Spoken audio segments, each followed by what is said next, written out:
Respecto a las concentraciones, bueno, ustedes saben que cuando trabajamos en química, nosotros no trabajamos a ciegas, necesitamos trabajar siempre conociendo las concentraciones de lo que estamos trabajando. Hay muchas maneras de expresar la concentración.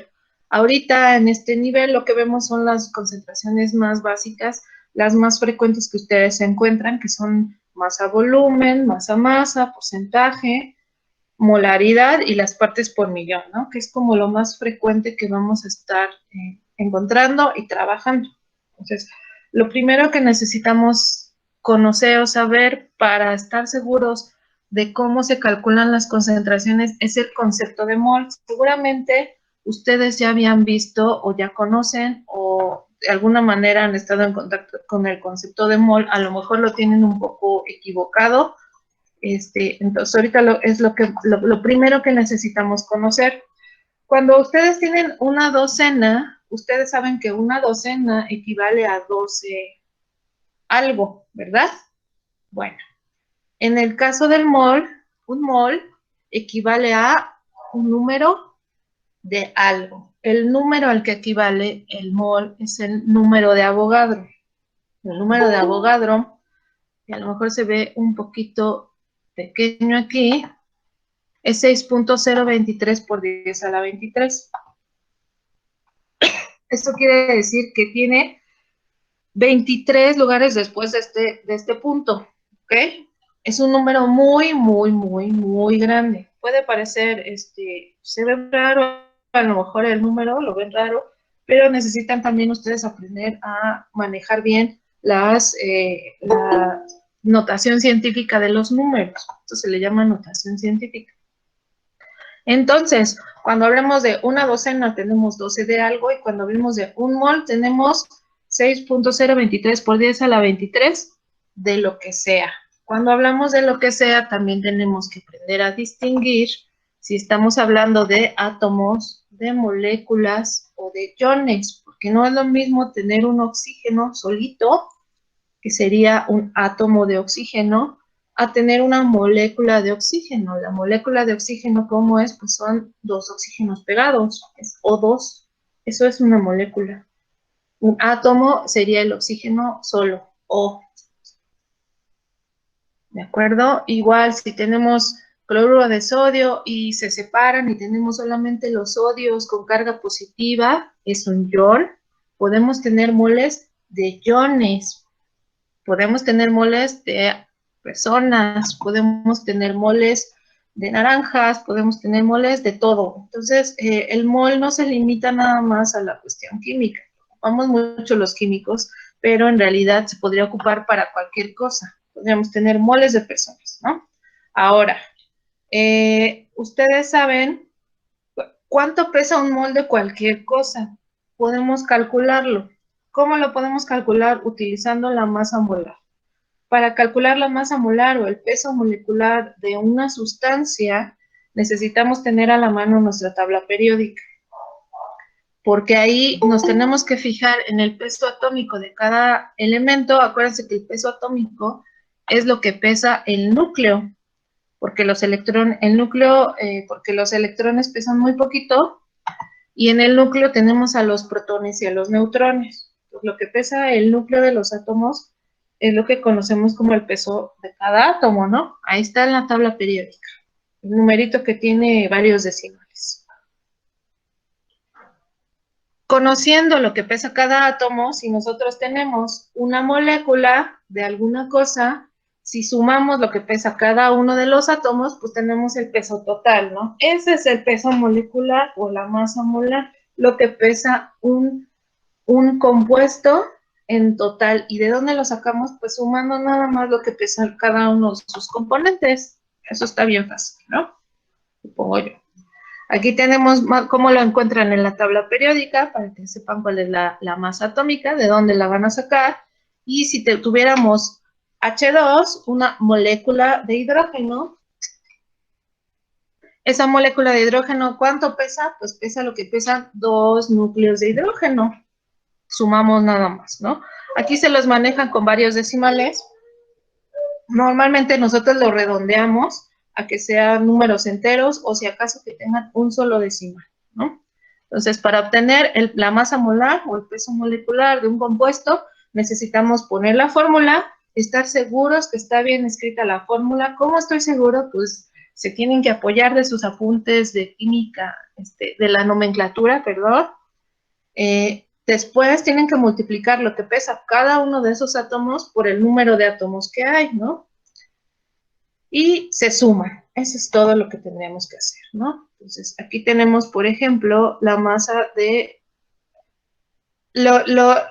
cuando tenemos el peso molecular o la masa molar, se llama masa molar porque eso es lo que va a pesar un mol.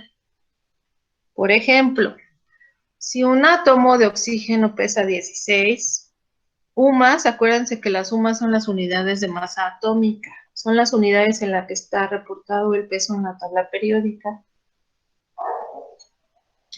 Ahora, entonces, tenemos un oxígeno, ¿no? Un solo oxígeno, un átomo.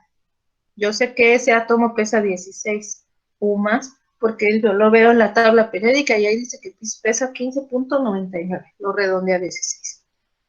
Un mol de átomos de oxígeno, que ya dijimos que si una docena tiene 12, un mol tiene este número, 6.02 por 10 a la 23. Este es exponente. Más que a veces cuesta trabajo ponerle el formato del número. 10 a la 23 átomos. ¿Cuánto pesa un mol que tiene 6.023 por 10 a la 23 átomos de oxígeno? Ese mol de oxígeno pesa lo que pesa ese átomo de oxígeno, pero en gramos. Quiere decir que todo este número de átomos de oxígeno pesan 16 gramos. Muy poquito, aunque sean muchísimos átomos. De igual manera, le tenemos que hacer con todos los compuestos para determinar sus pesos molares. Y entonces sabemos que lo que pesa, por ejemplo, aquí tenemos el ácido sulfúrico. Fíjense cómo tenemos escrita la fórmula, cómo tenemos aquí puesto cada uno de los elementos, cuántos átomos tiene cada uno y lo que pesa cada uno. Se van a la tabla periódica y van a ver que el azufre dice que pesa 32. Se van a la tabla periódica y van a ver que el oxígeno pesa 16. Y el hidrógeno, pues ya sabemos que pesa 1. Cuando lo sumamos, dice que pesa 98. Eso quiere decir que un mol de ácido sulfúrico va a pesar 98 gramos. Gramos. No le cambien las unidades, no es necesario, o sea, siempre manéjenlo como gramos, gramos, gramos. Un mol pesa tantos gramos. ¿De dónde lo saco? Del peso molecular. No se hagan bolas con eso, ya, porque luego desde ahí empezamos con problemas, ¿no? Aquí lo tenemos otra vez. El contenido se expresa en gramos. Sabemos entonces que si yo les dijera, tengo 98 gramos de ácido sulfúrico, yo puedo calcular cuántas partículas hay y eso cuántos moles equivale. Si yo sé que 6.023 por 10 a la 23 es un mol, yo podría saber entonces, puedo relacionar mol con gramos, con número de moléculas, átomos, iones o lo que sea. Podemos interrelacionar esos tres términos. Esto es más fácil si lo vemos en términos de ejemplos. Entonces ahorita vamos a llegar a los ejemplos. Para que se les facilite un poquito, pueden escribir esta fórmula. Número de moles es igual a masa entre masa molar. Fíjense cómo aquí tenemos las unidades, gramos y gramos sobre mol. ¿Para qué nos sirve esta fórmula? Para que la tengan ahí anotada, le pongan un marquito, como sea que les funcione para poderla distinguir. ¿Para qué nos sirve? Para que cuando yo les diga, tengo tantos moles, ¿cuánto pesan? Ustedes de aquí puedan despejar la masa en gramos, que sería lo que pesa. Si yo les digo, oye, tengo tantos gramos, ¿cuánto pesa? ¿Cuántos moles son? Ah, bueno, pues sustituirían los gramos que tengan entre el peso molecular y me calculan el número de moles.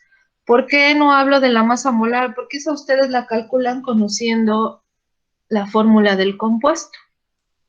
O sea, la masa molecular, por ejemplo, aquí arriba del alcohol etílico, siempre son 46 gramos. Si yo cambio la fórmula, va a dejar de ser alcohol etílico, va a ser otra cosa, y su masa molar va a ser diferente. Pero la masa del alcohol etílico siempre, siempre va a ser eso. Entonces, este valor es un valor, digamos, que es constante. Ese valor ustedes lo calculan a partir de los pesos atómicos que tienen en la tabla periódica. Por eso es que este no es una incógnita. A menos que yo no les dijera qué compuesto es, pero les diera el número de moles y les diera la masa. Por ahí, si tienen confusión en cómo se despejaría la masa en gramos de esta fórmula, acuérdense que tendríamos que pasar la masa molar que está dividiendo, tendríamos que pasarla multiplicando. Entonces quedaría masa molar o peso molecular por número de moles y nos va a dar la masa en gramos. Estas fórmulas es importante que sí las tengan ahí a la mano y que las anoten junto con sus unidades. Si no les ponen las unidades, luego se confunden mucho y se pueden equivocar, ¿no?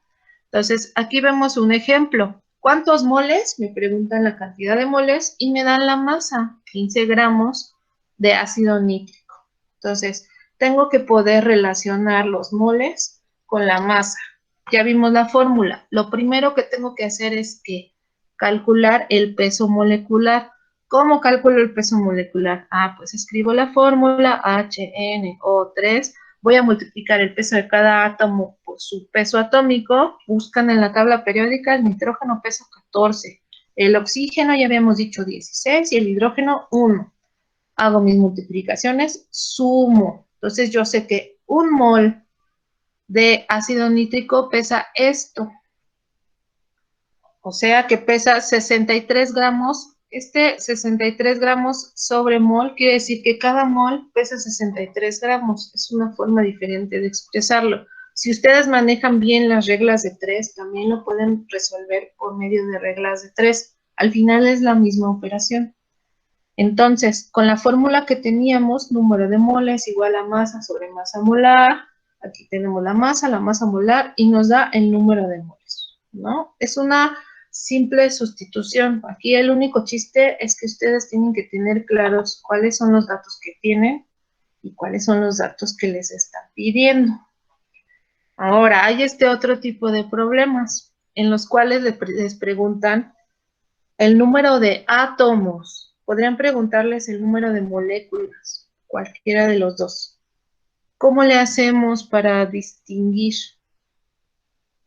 Lo que están haciendo aquí es una simplificación de la fórmula. Es la misma fórmula, nada más que ya la están poniendo expresada matemáticamente de otra manera. Están multiplicando la masa, la están dividiendo entre el peso molecular, que si se fija son gramos entre mol, 32 gramos entre mol, que es lo que pesa, y la están multiplicando, ¿por qué? Por el número de Avogadro, porque yo sé que cada mol pesa, tiene 6.023 por 10 a la 23 átomos. Entonces aquí lo que están haciendo es que se están comiendo un paso. Aquí dividiendo la masa entre el peso molecular les iba a dar número de moles, y los moles los están multiplicando ya aquí por el peso, por el número de Avogadro, ¿no? Entonces ahí lo que están obteniendo ya son los átomos directamente. ¿Para qué necesitamos conocer el peso molecular, el número de moles y demás? Porque es importantísimo para conocer y poder calcular la concentración molar. La molaridad es una forma de expresar la concentración. ¿Cómo expreso la concentración de molares? Molar, acuérdense que es M mayúscula. Si la ponen con M minúscula, se puede confundir con masa. Entonces, siempre fíjense si lo van a poner, que lo pongan con M mayúscula. Esta fórmula también es muy importante. La molaridad se calcula poniendo el número de moles, que ustedes ya saben supuestamente cómo se calcula, entre volumen de disolución. El volumen siempre va en litros. Entonces, cuando hagan sus problemas de molaridad, acuérdense siempre, siempre, siempre que son mol por litro, esas son las unidades. El equivalente de decir mol por litro es decir molar, con M mayúscula. Siempre, siempre, siempre por litro. Eso es lo que sí deben de tener en cuenta. Pero no siempre vamos a estar ocupando y preparando soluciones de 1 litro. Hay veces que necesitamos preparar menos porque el material pues no nos alcanza, el agua no nos alcanza, la sustancia no nos alcanza. Hay diferentes situaciones por las cuales tenemos que hacer ajustes a nuestro cálculo de molaridad, no nada más hacer calcular los moles por cada litro. Entonces, ¿cómo le hacemos para hacer esos ajustes? Pues necesitamos utilizar estas otras fórmulas. Por ejemplo, mire, si tenemos 250 mililitros de una disolución 1 molar, quedamos que 1 molar era 1 mol por 1 litro. Entonces, multiplicamos el volumen. Aquí el volumen están haciendo la transformación a litros. 250 mililitros entre 1000 mililitros les va a dar en litros. ¿Cuánto les quedaría de esta operación? 0.25 litros. Por 1 mol entre 1 litro, que es 1 molar, y ya nos da el número de moles de soluto. Acuérdense que vimos que las disoluciones tienen soluto y disolvente. El soluto es el que está en menor concentración y el disolvente es el que está en mayor concentración. Entonces, hablamos de moles de soluto. No hablamos de moles de disolvente nunca, porque pues, el disolvente nada más está ahí para hacer que esa sal o que ese compuesto esté libre ahí interactuando con las moléculas normalmente de agua.